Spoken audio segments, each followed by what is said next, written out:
Welcome back to Ranjini YouTube channel. Almost ಎಲ್ಲರಿಗೂ ಗೊತ್ತಿರುತ್ತೆ ಅನಿಸುತ್ತೆ, ಜಿ ಡಿ ಎಸ್ದು ಆಲ್ರೆಡಿ ಅಪ್ಲಿಕೇಶನ್ ಓಪನ್ ಆಗಿದೆ. ಸೊ ಯಾರ್ಯಾರೆಲ್ಲ SSLC ಪಾಸ್ ಮಾಡ್ಕೊಂಡಿದ್ದೀರಾ, 18 ಇಯರ್ಸ್ಗಿಂತ ಜಾಸ್ತಿ 40 ಇಯರ್ಸ್ಗಿಂತ ಒಳಗಡೆ ಇರೋವಂಥವ್ರು ಈ ಒಂದು ಹುದ್ದೆಗೆ ಅಪ್ಲಿಕೇಶನ್ನ ಹಾಕ್ಕೊಳ್ಬೋದು. ನಾನು ಲಾಸ್ಟ್ ಇಯರ್ ನೀವು ಯಾರಾದರೂ ಅಪ್ಲೈ ಮಾಡಿದರೆ ನಿಮಗೆ ಗೊತ್ತಿರುತ್ತೆ, ಈ ವರ್ಷ ಇದು ಒಂದು ಹೊಸ ವೆಬ್ಸೈಟು ಅಪ್ಲಿಕೇಶನ್ ಹಾಕೋದಕ್ಕೆ. ಸೊ ತುಂಬಾ ಪ್ರಾಬ್ಲಮ್ನ ಫೇಸ್ ಮಾಡ್ತಾ ಇದ್ದಾರೆ ಎಲ್ಲರೂ ಕೂಡ.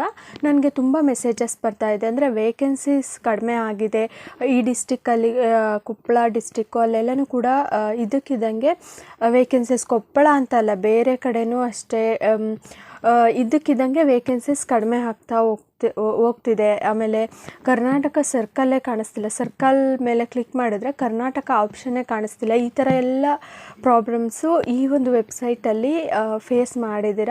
ಸೊ ಅದನ್ನು ಮೆಸೇಜ್ ಕೂಡ ಮಾಡಿದ್ದೀರ ಅಲ್ವಾ. ಸೊ ನೀವು ಭಯ ಪಡುವಂತಹ ಅವಶ್ಯಕತೆ ಇಲ್ಲ. ಯಾಕೆ ಅಂತಂದರೆ ಇದೊಂದು ಹೊಸ ವೆಬ್ಸೈಟ್ ಆಗಿರೋದ್ರಿಂದ ಸ್ವಲ್ಪ ಸರ್ವರ್ ಬ್ಯುಸಿ ಇದೆ.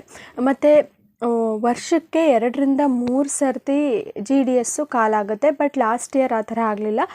ಲಾಸ್ಟ್ ಜಾನ್ವರಿನಲ್ಲಿ ಕಾಲಾಗಿದ್ದು, ಮತ್ತು ಇದೇ ವರ್ಷ ಜನವರಿಗೆ, ಅಂದರೆ 1 ಇಯರ್ ಗ್ಯಾಪ್ ಆಯಿತು. ಸೊ ತುಂಬ ಜನ ವೆಯ್ಟ್ ಮಾಡ್ತಾಯಿದ್ರು GDSಗೆ ಅಪ್ಲಿಕೇಶನ್ ಹಾಕಬೇಕು ಅಂತ ಹೇಳ್ಬಿಟ್ಟು. ಬಿಟ್ಟ ತಕ್ಷಣ ಎಲ್ಲರೂ ಕೂಡ ಹಾಕೋದಕ್ಕೆ ಸ್ಟಾರ್ಟ್ ಮಾಡಿದ್ರಿಂದ ಸರ್ವರ್ ತುಂಬಾ ಬ್ಯುಸಿ ಬರ್ತಾಯಿತ್ತು. ಹಾಗಾಗಿ ಅದು ಒಂದು ಸ್ವಲ್ಪ ಈ ಥರ ಇಶ್ಯೂಸು ಎಲ್ಲರೂ ಕೂಡ ಫೇಸ್ ಮಾಡ್ತಾ ಇದ್ದಾರೆ. ಸೊ ಅದು ಸ್ವಲ್ಪ ವೆಯ್ಟ್ ಮಾಡಿಬಿಟ್ಟು ನೋಡಿದ್ರೆ ಅದು ಸರಿ ಹೋಗುತ್ತೆ. ಓಕೆನಾ. ನಿಮ್ಮದು ಕ್ಯಾಂಡಿಡೇಟ್ ಲಾಗಿನ್ ಆಗ್ತಾ ಇಲ್ಲ ಅಂತ ಹೇಳ್ಬಿಟ್ಟು ಮೆಸೇಜ್ ಆಗ್ತೀರಾ, ಅದು ಅಷ್ಟೇ. ಆದಷ್ಟು ನೈಟ್ ಟೈಮು ಟ್ರೈ ಮಾಡಿ. ಯಾಕೆ ಅಂತಂದರೆ ಜಾಸ್ತಿ ಎಲ್ಲರೂ ಕೂಡ ಬೆಳಿಗ್ಗೆ ಟೈಮು ಅಪ್ಲೈ ಮಾಡೋದಕ್ಕೆ ಹೋಗ್ತಾರೆ. ಹಾಗಾಗಿ ಸರ್ವರ್ದು ಎರರ್ ಬರ್ತಾ ಇರುತ್ತೆ. ಹಾಗಾಗಿ ನೀವು ನೈಟ್ ಹೊತ್ತು ಒಂದು 10 ಗಂಟೆ ಮೇಲ್ಪಟ್ಟು ಅಪ್ಲಿಕೇಶನ್ ಹಾಕಿದ್ರೆ ಎಲ್ಲನೂ ಕೂಡ ಕರೆಕ್ಟಾಗೆ ತೊಗೊಳುತ್ತೆ.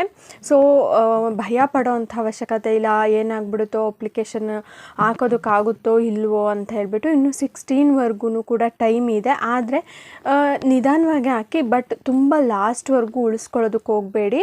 ಅಂದರೆ ಲಾಸ್ಟಲ್ಲಿ ಹಾಕ್ತೀನಿ ಆ ಥರ ಎಲ್ಲ ಬೇಡ. ಯಾಕೆಂತಂದರೆ ಇದು ಹೊಸ ವೆಬ್ಸೈಟ್ ಆಗಿರೋದ್ರಿಂದ ಈಗ ಏನು ಪ್ರಾಬ್ಲಮ್ ಫೇಸ್ ಮಾಡ್ತಾ ಇದ್ದೀವಿ ನಾವು, ಅದೇ ಥರ ಪ್ರಾಬ್ಲಮ್ ಏನಾದರೂ ಕಂಟಿನ್ಯೂ ಆಯಿತು ಅಂತ ಅಂದರೆ ಆವಾಗ ನಿಮಗೆ ಪ್ರಾಬ್ಲಮ್ ಆಗುತ್ತೆ. ಮತ್ತು ನೀವು ಒಂದು ಡಿವಿಷನ್ಗೆ ಹಾಕಬೇಕು ಅಂತ ಇರ್ತೀರ. ಸೊ ಅದರಲ್ಲಿ ವೇಕೆನ್ಸೀಸ್ ಕಡಿಮೆ ಆಗಿದೆ ಅಂತ ಹೇಳ್ಬಿಟ್ಟು ಇನ್ನೊಂದು ಡಿವಿಷನ್ಗೆ ಹಾಕೋದು ಆ ಥರ ಎಲ್ಲ ಮಾಡೋದಕ್ಕೆ ಹೋಗಬೇಡಿ. ಸ್ವಲ್ಪ ವೆಯ್ಟ್ ಮಾಡಿ, ಇನ್ನೊಂದು ಸರಿ ಲಾಗೌಟ್ ಆಗಿಬಿಟ್ಟು ಇನ್ನೊಂದು ಸರಿ ಲಾಗಿನ್ ಆಗಿ, ಇಲ್ಲ ಅಂತಂದರೆ ನೈಟ್ ಟೈಮು ಟ್ರೈ ಮಾಡಿ. ಖಂಡಿತ ನಿಮಗೆ ಅದೇ ವೇಕೆನ್ಸೀಸ್ ತೋರಿಸುತ್ತೆ. ವೇಕೆನ್ಸಿ ಬಿಟ್ಟಿರೋದು ಕಡಿಮೆ ಆಗೋದಕ್ಕೆ ಸಾಧ್ಯನೇ ಇಲ್ಲ ಅಲ್ವಾ. ಜಾಸ್ತಿ ಆಗ್ಬೋದು ಬಟ್ ಕಡಿಮೆ ಆಗೋದಿಲ್ಲ. ಸೊ ಚಿಂತೆ ಪಡೋದು ಬೇಡ. ನಾನು ಹೇಳ್ದಾಗೆ ನೈಟ್ ಹೊತ್ತು ಟ್ರೈ ಮಾಡಿ, ನಿಮಗೆ ಖಂಡಿತ ಅಪ್ಲಿಕೇಶನ್ ಹಾಕೋದಕ್ಕೆ ಬರುತ್ತೆ. ಸೊ ಈ ಥರ ಎಲ್ಲ ಏನೇ ಆ ವೆಬ್ಸೈಟಲ್ಲಿ ಏನೇ ತೊಂದರೆಗಳು ಬಂದ್ರೂ ಕೂಡ ಅದು ಆ ಇಶ್ಯೂಸ್ ಎಲ್ಲ ಕ್ಲಿಯರ್ ಆಗುತ್ತೆ, ಡೋಂಟ್ ವರಿ.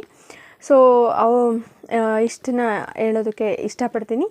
ಸೊ ನಿಮಗೇನಾದರೂ ಇನ್ನೂ ಎಕ್ಸ್ಟ್ರಾ ಡೌಟ್ ಇದೆ, ಏನಾದರೂ ಭಯ ಇದೆ ಅಂತಂದರೆ ದಯವಿಟ್ಟು ನನಗೆ ಕಮೆಂಟ್ ಬಾಕ್ಸಲ್ಲಿ ಕಮೆಂಟ್ ಹಾಕಿ. ಮತ್ತು ತುಂಬ ಜನ ಸಿಗ್ನೇಚರ್ ಅಪ್ಲೋಡ್ ಆಗ್ತಾ ಇಲ್ಲ ನಂದು ಅಂತ ಕೂಡ ಕಮೆಂಟ್ ಹಾಕಿದ್ದೀರಾ. ನಾನು ವಿಡಿಯೋ ಮಾಡಿದ್ದೀನಿ, ಆ ಥರ ಅಪ್ಲೋಡ್ ಮಾಡಿ ಖಂಡಿತ ತೊಗೊಳುತ್ತೆ ಸಿಗ್ನೇಚರ್ ಕೂಡ. ಎಡಿಟಿಂಗ್ ಕರೆಕ್ಟಾಗಿರಬೇಕಷ್ಟೇ. ನನ್ನ ಚಾನಲಲ್ಲಿ ವಿಡಿಯೋ ಇದೆ, ಒಂದು ಸರಿ ನೋಡಿ. ಅಪ್ಲಿಕೇಶನ್ ಹಾಕೋದಿರ್ಬೋದು, ಸಿಗ್ನೇಚರ್ ಅಪ್ಲೋಡ್ ಮಾಡೋದು, ಮತ್ತು ರಿಜಿಸ್ಟ್ರೇಷನ್ ಆಗೋದು, ಪ್ರತಿಯೊಂದು ಕೂಡ GDS ರಿಲೇಟೆಡ್ ನಿಮಗೆ ಏನೇ ಬೇಕು ಅಂತ ಅಂದ್ರೂ ಕೂಡ ನನ್ನ ಚಾನಲಲ್ಲಿ ಸಿಗುತ್ತೆ, ನೀವು ಹೋಗಿ ನೋಡ್ಬೋದು. ಮತ್ತು ಸೆಲೆಕ್ಷನ್ ಪ್ರೋಸೆಸ್ ಹೇಗಿರುತ್ತೆ ಅಂತ ಕೆಲವರು ಕೇಳ್ತಾ ಇದ್ದೀರಾ. ಸೊ ಸೆಲೆಕ್ಷನ್ ಪ್ರೋಸೆಸ್ದೆಲ್ಲ ನೆಕ್ಸ್ಟ್ ವಿಡಿಯೋದಲ್ಲಿ ನಾನು ತಿಳಿಸ್ಕೊಡ್ತೀನಿ.